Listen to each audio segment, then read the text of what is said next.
ஓம் சாந்தி. 31/8/2025 அவ்யக்த Bapdada. Revise date 15/12/2006 Madhuban.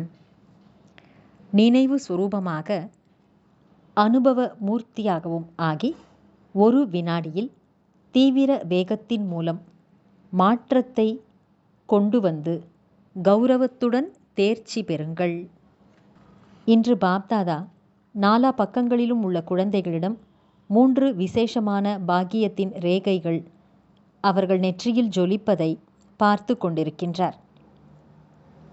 எல்லோருடைய நெற்றியும் பாக்கியத்தின் ரேகைகளால் ஜொலித்து கொண்டிருக்கிறது. ஒன்று பரமாத்ம பாலனை வளர்ப்பு என்ற பாக்கியத்தின் ரேகை. இரண்டாவது உயர்ந்த ஆசிரியர் மூலம் படிப்பு என்ற பாக்கியத்தின் ரேகை. மூன்றாவது சத்குரு மூலம் ஸ்ரீமத் என்ற பாக்கியத்தின் ரேகை. அவ்வாறு உங்களின் பாக்கியமோ அளவற்றதாக இருக்கிறது. இருந்தாலும் கூட இன்று விசேஷமாக இந்த 3 ரேகைகளை பார்த்து கொண்டிருக்கின்றார். நீங்களும் கூட தங்களுடைய நெற்றியில் ஜொலிக்கக்கூடிய ரேகைகளை அனுபவம் செய்து கொண்டிருக்கிறீர்கள் தானே? அனைத்தையும் விட உயர்ந்த பாக்கியம் என்னவென்றால் பரமாத்மாவின் அன்பான பாலனை என்ற பாக்கியத்தின் ரேகை. எப்படி தந்தை உயர்ந்ததிலும் உயர்ந்தவராக இருக்கிறாரோ அப்படி பரமாத்ம பாலனையும் உயர்ந்ததிலும் உயர்ந்ததாகும். இந்த பாலனை எவ்வளவு குறைவானவர்களுக்கு கிடைக்கிறது.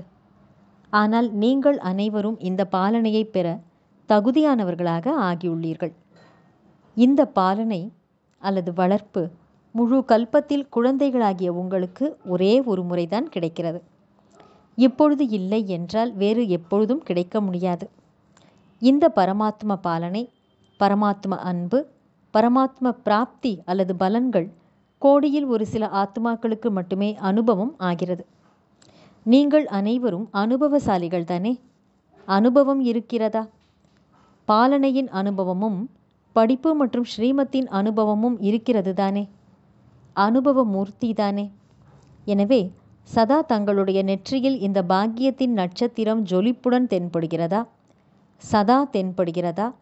அல்லது அவ்வப்போது ஜொலிக்கக்கூடிய நட்சத்திரம் மங்கலாகவும் ஆகிவிடுகிறதா? தளர்வாக ஆக வேண்டாம். ஒருவேளை ஜொலிக்கக்கூடிய நட்சத்திரம் மங்கலாக ஆகிறது எனில் அதற்கு காரணம் என்ன தெரியுமா? பாப்தாதா பார்த்தார். காரணம் என்னவென்றால் நினைவு சொரூபமாக ஆகவில்லை. யோசிக்கிறீர்கள், நான் ஆத்மா. ஆனால் யோசனையின் சொரூபமாக ஆகிறீர்கள். நினைவு சொரூபமாக குறைவாக ஆகிறீர்கள். எதுவரை சதா நினைவு சொரூபம் ஆகவில்லையோ அதுவரை சக்தி நிறைந்த நிலை தங்களிடம் வர முடியாது. நினைவுதான் சக்தியை கொடுக்கிறது. நினைவு சொரூபம்தான் சக்தி சொரூபம். நினைவு சொரூபம்தான் சக்தி சொரூபம். அதனால்தான் பாக்கியத்தின் நட்சத்திரம் குறைவாக ஜொலிக்கிறது. தன்னைத்தானே கேளுங்கள், அதிகமான நேரம் யோசிக்கும் சொரூபமாக இருக்கிறேனா அல்லது நினைவு சொரூபமாக இருக்கின்றேனா? யோசிக்கும் சொரூபம் ஆவதனால் மிக நன்றாக யோசிக்கிறீர்கள். அதாவது நான் இதுவாக இருக்கிறேன், இதுவாக இருக்கிறேன், நான் இதுவாக இருக்கிறேன் என்று யோசிக்கிறீர்கள். ஆனால் நினைவு சொரூபமாக ஆகாத காரணத்தினால் நல்லதை யோசித்தாலும் கூட வீணான எண்ணங்கள், சாதாரணமான எண்ணங்கள் அதில் கலந்து விடுகின்றன. உண்மையில் பார்க்க போனால் உங்களுடைய அனாதி சொரூபம் என்பது சக்தி சொரூபம் ஆகும். அனாதியாக பரந்தாமத்தில் இருந்த காலத்தில் சக்தி சொரூபம் யோசிக்கக்கூடிய சொரூபம் அல்ல. மேலும் ஆதியிலும் இந்த நேரத்தினுடைய நினைவு சொரூபத்திற்கான பலன் கிடைக்கிறது. எனவே அனாதி மற்றும் ஆதி சொரூபம் நினைவு சொரூபம் ஆகும். மேலும் இந்த கடைசி நேரத்தில் சங்கம யுகத்தின் நேரத்தில் கூட நினைவு சொரூபமாக ஆகிறீர்கள். எனவே ஆதி, அனாதி மற்றும் அந்திமம் என்ற 3 காலங்களிலும் நினைவு சொரூபமாக இருக்கிறீர்கள். யோசிக்கும் சொரூபம் அல்ல. எனவே பாப்தாதா முன்பே கூட கூறினார், அதாவது நிகழ்கால நேரத்தில் அனுபவ மூர்த்தி ஆவது என்பது உயர்ந்த நிலை ஆகும். நான் ஆத்மா என்று யோசிக்கிறீர்கள். பரமாத்மாவிடமிருந்து கிடைக்கும் பிராப்திகளை யோசிக்கிறீர்கள். ஆனால் புரிந்து கொள்ளுவது மற்றும் அனுபவம் செய்வது, இந்த இரண்டுக்கும் இடையில் மிகுந்த வித்தியாசம் உள்ளது. அனுபவமூர்த்தி ஒருபோதும் மாயாவிடம் ஏமாற்றம் அடைய முடியாது. துக்கத்தின் அனுபவத்தை பெற முடியாது. இடையிடையில் எந்த ஒரு மாயையின் விளையாட்டை பார்க்கிறீர்களோ அல்லது மாயாவுடன் விளையாட்டை விளையாடிக் கொண்டிருக்கிறீர்களோ அதற்கான காரணம் அனுபவமூர்த்தியாக ஆவதில் உள்ள குறைவு. அனுபவத்தின் அதிகாரம் என்பது அனைத்தையும் விட உயர்ந்தது. எனவே பாப்தாதா பார்த்தார், அநேக குழந்தைகள் யோசிப்பவர்களாக இருக்கிறார்கள், ஆனால் சொரூபத்தின் அனுபவம் குறைவாக இருக்கின்றது. இன்றைய உலகத்தில் பெரும்பான்மையான ஆத்மாக்கள் பார்ப்பது மற்றும் கேட்பதில் களைப்படைந்து விட்டார்கள். ஆனால் அனுபவத்தின் மூலம் பலனடைய விரும்புகிறார்கள். எனவே அனுபவம் செய்ய வையுங்கள். அனுபவசாலி மட்டுமே மற்றவர்களுக்கு அனுபவம் செய்ய வைக்க முடியும். மேலும் அனுபவசாலியான ஆத்மா சதா முன்னேறிக் கொண்டே இருப்பார்கள், பறந்து கொண்டே இருப்பார்கள். ஏனெனில் அனுபவசாலி ஆத்மாவிடம் ஊக்கம் மற்றும் உற்சாகம் என்பது சதா வெளிப்பட்டு கொண்டே இருக்கும். எனவே சோதித்து பாருங்கள், பாபா சொல்லக்கூடிய பாயிண்ட்டுகளின் அனுபவமூர்த்தியாக ஆகியிருக்கிறேனா? அனுபவத்தின் அதிகாரம் உங்களின் ஒவ்வொரு செயலிலும் தென்படுகிறதா?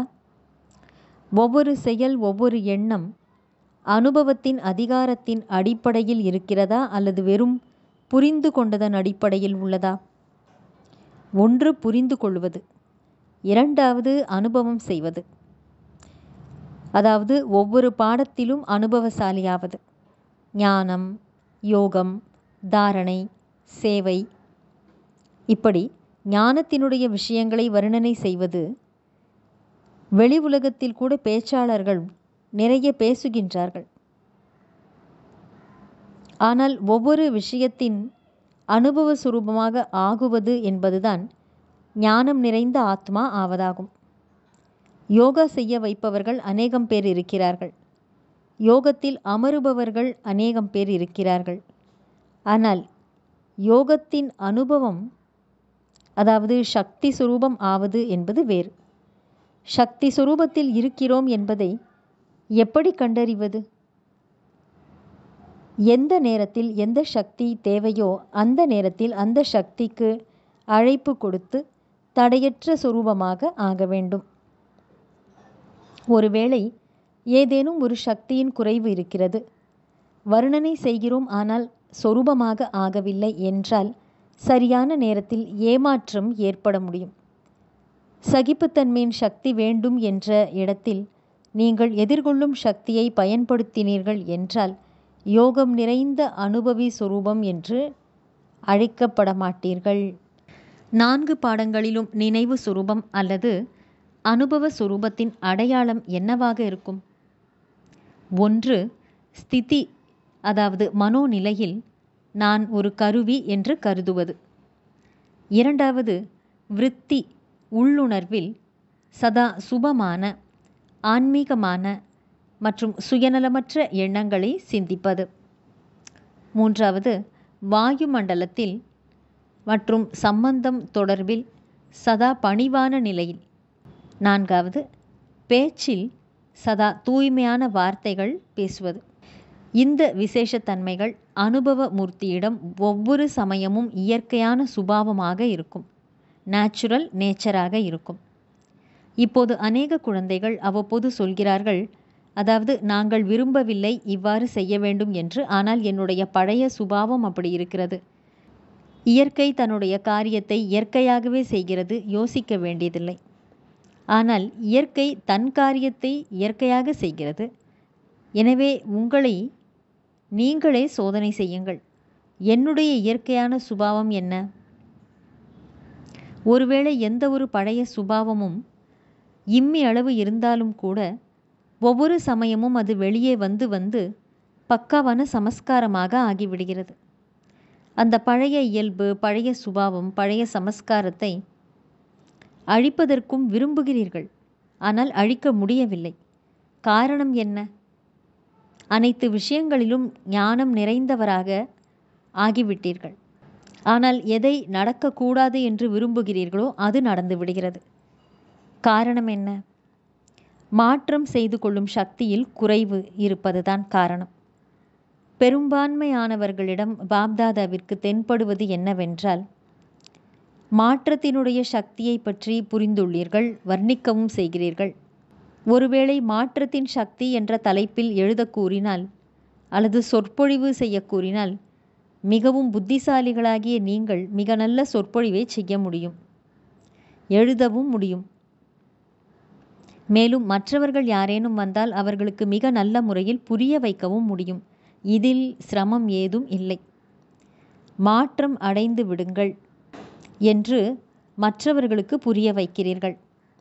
உங்களை பற்றிய இந்த புரிதல் பாப்தாதாவிற்கு இருக்கிறது. அதாவது மற்றவர்களுக்கு புரிய வைப்பதில் நீங்கள் புத்திசாலி என்ற புரிதல். ஆனால் உங்களிடம் தன்னை மாற்றம் செய்வதற்கான சக்தி எவ்வளவு இருக்கிறது? நிகழ்கால நேரத்தின் மகத்துவத்தை தெரிந்து கொண்ட நீங்கள் மாற்றம் செய்வதில் நேரத்தை ஈடுபடுத்தக்கூடாது. வினாடியில் மாற்றம் செய்வதற்கான சக்தி காரியத்தில் கொண்டு வர வேண்டும். ஏனென்றால் எப்பொழுது இது நடக்கக்கூடாது என்று ஒன்றை புரிந்திருக்கிறீர்களோ, புரிந்து கொண்ட பிறகும் கூட அதை மாற்றம் செய்ய முடியவில்லை. முழு நாளில் யோசிக்கும் சுரூபமாக அதிக நேரம் ஆகிறீர்கள். ஆனால் நினைவின் மூலமாக சக்தி சுரூபமாக ஆவதில் பெரும்பான்மையானோரிடம் குறை இருக்கிறது. இந்த நேரம் தீவிர வேகத்துக்கான நேரம், தீவிர புருஷார்த்தம் செய்வதற்கான நேரம், சாதாரண முயற்சி செய்வதற்கான நேரம் அல்ல. ஒரு வினாடியில் மாற்றம் செய்வதன் அர்த்தம் என்னவென்றால், நினைவு சொரூபத்தின் மூலமாக ஒரு வினாடியில் நிர்விகல்பம், அதாவது விகாரமான எண்ணங்கள் அற்ற நிலையை அடைய வேண்டும். விகாரம் அற்ற நிலையை அடைய வேண்டும். வீணான எண்ணங்களிலிருந்து விடைபெற்ற நிலை வேண்டும். ஏனென்றால் சமாப்திக்கான, அதாவது முடிவுக்கான நேரத்தை நெருக்கத்தில் கொண்டு வர நீங்கள்தான் கருவியாக இருக்கிறீர்கள். எனவே இப்போதைய நேரத்தின் மகத்துவத்தின்படி ஒவ்வொரு அடியிலும் பல மடங்கு நிறைந்துள்ளது. எனவே முன்னேறி செல்ல வேண்டும் என்று புத்தியிலும் கூட வைத்திருக்கிறீர்கள். ஆனால் இழப்பதையும் கூட புத்தியில் வையுங்கள். ஒருவேளை ஒரு அடியில் பல மடங்கு உருவாகும் என்றால் ஒரு அடியில் பல மடங்கு இழக்கவும் முடியும் அல்லவா? எனவே இப்பொழுது நிமிஷத்துக்கான விஷயம் கூட முடிந்துவிட்டது. மற்றவர்களுக்காக ஒரு நிமிடம் அமைதியில் இருங்கள் என்று சொல்லுகிறீர்கள். ஆனால் தங்களுக்கு ஒரு வினாடிக்கான விஷயமாக மாற்றம் செய்வது இருக்க வேண்டும். ஆம் அல்லது இல்லை என்று யோசிப்பதில் எவ்வளவு நேரம் ஆகிறது? ஒரு வினாடிதான். எனவே மாற்றத்திற்கான சக்தியில் இத்தனை வேகம் வேண்டும். அதாவது ஒரு வினாடியில் மாற்றத்தை கொண்டு வர வேண்டும். சரி எது, தவறு எது என்று புரிகிறதென்றால், தவறு என்பதற்கு முற்றுப்புள்ளி வையுங்கள். மேலும் எது சரியோ அதை உடனடியாக நடைமுறைப்படுத்துங்கள். இப்பொழுது புள்ளியின் மகத்துவத்தை காரியத்தில் ஈடுபடுத்துங்கள். 3 புள்ளிகளை பற்றி தெரியும் அல்லவா? ஆனால் புள்ளியை சரியான நேரத்தில் காரியத்தில் ஈடுபடுத்துங்கள். எப்படி அறிவியலைச் சேர்ந்தவர்கள் அனைத்து விஷயங்களிலும் தீவிர வேகத்தில் செய்து கொண்டிருக்கிறார்களோ, மேலும் மாற்றத்திற்கான சக்தியையும் கூட அதிகமாக காரியத்தில் ஈடுபடுத்தி வருகிறார்கள். எனவே அமைதி சக்தியை உடையவர்கள் இப்பொழுது லட்சியம் வையுங்கள். அதாவது ஒருவேளை மாற்றம் செய்ய வேண்டும். நீங்கள் ஞானம் நிறைந்தவர்கள் என்றால் இப்பொழுது ஒரு வினாடியின் வேகத்தில் சக்திசாலியாக ஆக வேண்டும். செய்து கொண்டிருக்கிறேன், ஆகிவிடும், செய்து விடுவேன் என்பது கூடாது. செய்ய முடியுமா அல்லது கடினமா? ஏனெனில் கடைசி நேரத்தில் ஒரு வினாடிக்கான சோதனைத்தாள் வரவேண்டியுள்ளது, ஒரு நிமிடத்திற்கானது அல்ல. எனவே ஒரு வினாடிக்கான பயிற்சி, அதாவது முற்றுப்புள்ளி வைக்கும் பயிற்சி நீண்ட காலம் செய்ய வேண்டும். அப்பொழுதுதான் ஒரு வினாடியில் கௌரவத்துடன் தேர்ச்சி பெற முடியும் அல்லவா? பரமாத்மாவின் மாணவர்களாக இருக்கிறீர்கள். பரமாத்மாவின் படிப்பை படித்து கொண்டிருக்கிறீர்கள். அப்படியென்றால் கௌரவத்துடன் தானே தேர்ச்சி பெற வேண்டும். பாஸ் மார்க் வாங்கினால் என்ன ஆவது? கௌரவத்துடன் தேர்ச்சி பெற வேண்டும். என்ன லட்சியம் வைத்திருக்கிறீர்கள்? யார் கௌரவத்துடன் தேர்ச்சி பெற வேண்டும் என்று புரிந்திருக்கிறீர்கள்? கைகளை உயர்த்துங்கள். கௌரவம் என்ற வார்த்தையை கோடிடுங்கள். நல்லது. இப்பொழுது என்ன செய்ய வேண்டும்? மினிட் மோட்டார், அதாவது ஒரு நிமிஷத்துக்கான யந்திரம் என்பது பொதுவானது. இப்பொழுது ஒரு வினாடியில் முடிக்க வேண்டிய காரியம் இதுவாகும். பஞ்சாபிலிருந்து வந்த குழந்தைகளை பாப்தாதா சந்திக்கின்றார். இது ஒரு வினாடிக்கான விஷயம். இதில் நம்பர் 1ஆக யார் வருவீர்கள்? பஞ்சாப். இதென்ன பெரிய விஷயம் என்று எவ்வளவு ஜொலிப்புடன் சொல்கிறீர்கள். மிகவும் நன்றாக சொல்கிறீர்கள். பாப்தாதா இதை கேட்கும்போது மிகவும் குஷி அடைகின்றார். குழந்தைகள் தந்தையிடம் சொல்கிறார்கள், இது என்ன பெரிய விஷயம்? பாப்தாதா துணையாக இருக்கிறார் என்கிறார்கள். அதிகாரமுடையவர் துணையாக இருக்கிறார் என்றால் இப்பொழுது என்ன செய்ய வேண்டும்? தீவிரமாக ஆகித்தான் தீர வேண்டும். சேவை என்னவோ செய்து கொண்டுதான் இருக்கிறீர்கள். சேவை இல்லாமல் வேறென்ன செய்வீர்கள்? வெறுமனே அமர்ந்திருப்பீர்களா என்ன? சேவை என்பது பிராமண ஆத்மாக்களின் தர்மமாக இருக்கிறது, கர்மமாக இருக்கிறது. ஆனால் இப்பொழுது சேவையின் கூடவே சக்தி சுரூபம் ஆக வேண்டும். பாப்தாதா சைகை கொடுத்து கொண்டிருக்கின்றார். மாற்றத்திற்கான யந்திரத்தை தீவிரம் ஆக்குங்கள். இல்லையெனில் கௌரவத்துடன் அல்லது மதிப்புடன் தேர்ச்சி பெறுவது என்பது கடினமாகிவிடும். இதற்கு நீண்ட கால பயிற்சி தேவை. நினைத்தேன் முடித்தேன் என்ற பயிற்சி. வெறும் யோசிப்பவர்களாக மட்டும் ஆகாதீர்கள். சக்திசாலியான நினைவின் மூலம் சக்திசாலி சொரூபமாகுங்கள். வீணானதை தீவிர வேகத்தில் முடித்து காட்டுங்கள். வீணான எண்ணம், சொல், செயல், நேரம் மற்றும் சம்பந்தம் தொடர்பில் கூட வீணான வழிமுறைகள், இவை அனைத்தையும் முடித்து விடுங்கள். எப்பொழுது பிராமண ஆத்மாக்கள் தீவிர வேகத்தில் தன்னுடைய வீணானவற்றை முடித்து காட்டுகிறார்களோ அப்பொழுது ஆத்மாக்களின் ஆசீர்வாதம், மேலும் தன்னுடைய புண்ணியத்தின் கணக்கை தீவிர வேகத்தில் சேமிப்பு செய்வீர்கள். பாப்தாதா முன்பே கூட சொல்லியிருந்தார். அதாவது 3 விதமான கணக்குகளை அவர் சோதனை செய்கின்றார். புருஷார்த்தத்தின் வேகத்தின் கணக்கு, ஆசீர்வாதங்களின் கணக்கு மற்றும் புண்ணியத்தின் கணக்கு. ஆனால் பெரும்பான்மையினரின் கணக்கு இப்பொழுது குறைவாக இருக்கிறது. எனவே பாப்தாதா இன்று இந்த வாசகத்தை நினைவுபடுத்துகின்றார். அதாவது இப்பொழுது தீவிரமாகுங்கள், தீவிர புருஷார்த்தியாகுங்கள், தீவிர வேகத்தில் முடித்து கட்டுபவர் ஆகுங்கள். தீவிர வேகத்தில் மனதின் மூலமாக வாயு மண்டலத்தை மாற்றம் செய்பவர்கள் ஆகுங்கள். ஒரு விஷயத்தில் பாப்தாதா எல்லா குழந்தைகளிடமும் குஷி அடைகின்றார். அது என்னவென்றால், எல்லோருக்கும் தந்தையிடம் ஆழமான அன்பு உள்ளது. இதற்கான வாழ்த்துக்கள். ஆனால் என்ன செய்ய வேண்டும் தெரியுமா? இந்த சீசன் முடிவதற்குள் தீவிர வேகத்தின் நெருப்பை எப்படியாவது காட்டுங்கள். லட்சியம் மற்றும் லட்சணம் இரண்டையுமே நினைவில் வைப்பேன் என்று யார் புரிந்திருக்கிறீர்கள்? கைகளை தூக்குங்கள். நல்லது. இப்பொழுது இந்த அபியாசம் செய்யுங்கள்.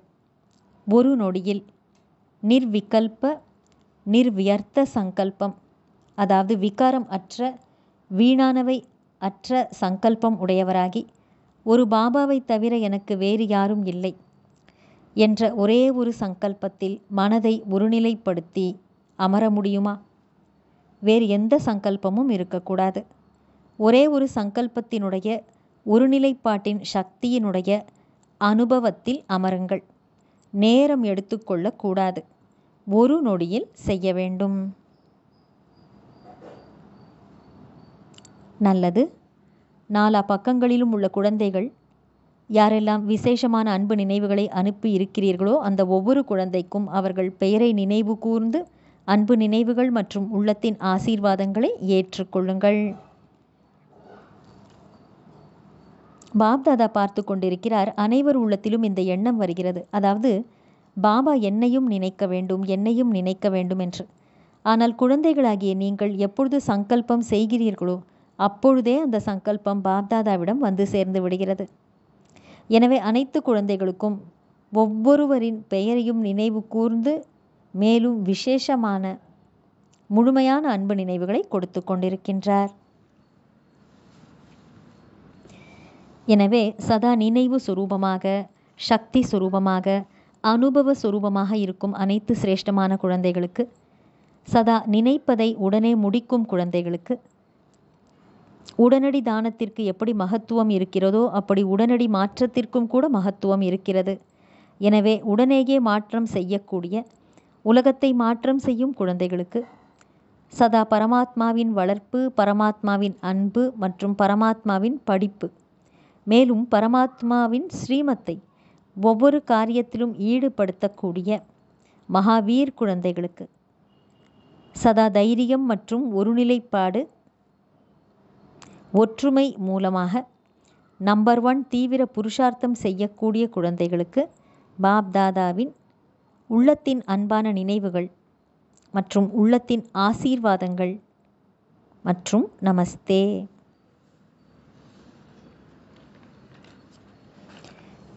வரதானம். நினைவினுடைய சுவிட்ச் மூலமாக சுயத்திற்கு நன்மை செய்யக்கூடிய மற்றும் அனைவருக்கும் நன்மை செய்யக்கூடிய சித்தி சொரூபம் ஆகுக. விளக்கம். ஸ்திதிக்கான, அதாவது மனோநிலைக்கான ஆதாரம் ஸ்மிருதி ஆகும், நினைவு ஆகும். நினைவில் நான் தந்தையுடையவன், தந்தையோ என்னுடையவர் என்ற சக்திசாலியான நினைவு இருக்கட்டும். இந்த நினைவின் மூலம் சுயத்தினுடைய மனோநிலை சக்திசாலியாக இருக்கும். மேலும் மற்றவர்களையும் சக்திசாலியாக ஆக்குவீர்கள். எப்படி சுவிட்சை தட்டினால் வெளிச்சம் ஏற்படுகிறதோ அப்படி இந்த நினைவு கூட ஒரு சுவிட்சு போல சதா நினைவு என்ற சுவிட்சு மீது கவனம் வையுங்கள். அப்பொழுது தனக்கான மற்றும் அனைவருக்குமான நன்மையை செய்து கொண்டே இருப்பீர்கள். புதிய ஜென்மம் ஏற்படுகிறது என்றால் நினைவுகளும் புதியதாக இருக்கட்டும். பழைய அனைத்து நினைவுகளும் முடிவுக்கு வரட்டும். இந்த ஒரு விதிமுறையின் மூலம் சித்தி ஸ்வரூபமாக ஆவதன் வரதானம் பலனாக கிடைக்கும். அதாவது வெற்றி சொரூபத்தின் வரதானம் பலனாக கிடைக்கும். ஸ்லோகன். அதீந்திரிய சுகத்தினுடைய அனுபவம் செய்ய வேண்டுமென்றால் தன்னுடைய சாந்த சொரூபத்தின் நிலையில் நிலைத்திருங்கள். அவ்யக்த சமிக்கை. சகஜயோகி ஆக வேண்டுமென்றால் பரமாத்மா அன்பின் அனுபவசாலியாகுங்கள். பாப்தாதா அன்பு என்னும் பந்தனத்தில் கட்டுப்பட்டிருக்கின்றார். விடுபட நினைத்தாலும் அதிலிருந்து அவரால் விடுபட முடியாது. எனவே பக்தியில் கூட பந்தனத்தின் சித்திரத்தை காட்டியுள்ளார்கள். நடைமுறையில் அவ்யக்தமானாலும் கூட அன்பெனும் பந்தனத்தில் கட்டுப்பட்டு இருக்க நேரிடுகிறது. வியக்தத்தில் இருந்து, அதாவது கண்களுக்கு புலப்படுபவைகளிடம் இருந்து விடுபட்டு விட்டாலும் கூட அன்பின் பந்தனத்திலிருந்து அவரால் விடுபட முடியவில்லை. இந்த அன்பின் கயிறு மிகவும் வலிமை வாய்ந்ததாக இருக்கிறது. அப்படிப்பட்ட அன்பின் சொரூபமாகி ஒருவர் மற்றவரை அன்பு எனும் கயிற்றில் கட்டி சமீபமான சம்பந்தம் மற்றும் தன்னுடையவர் என்ற அனுபவத்தை செய்ய வையுங்கள். நல்லது. ஓம் சாந்தி.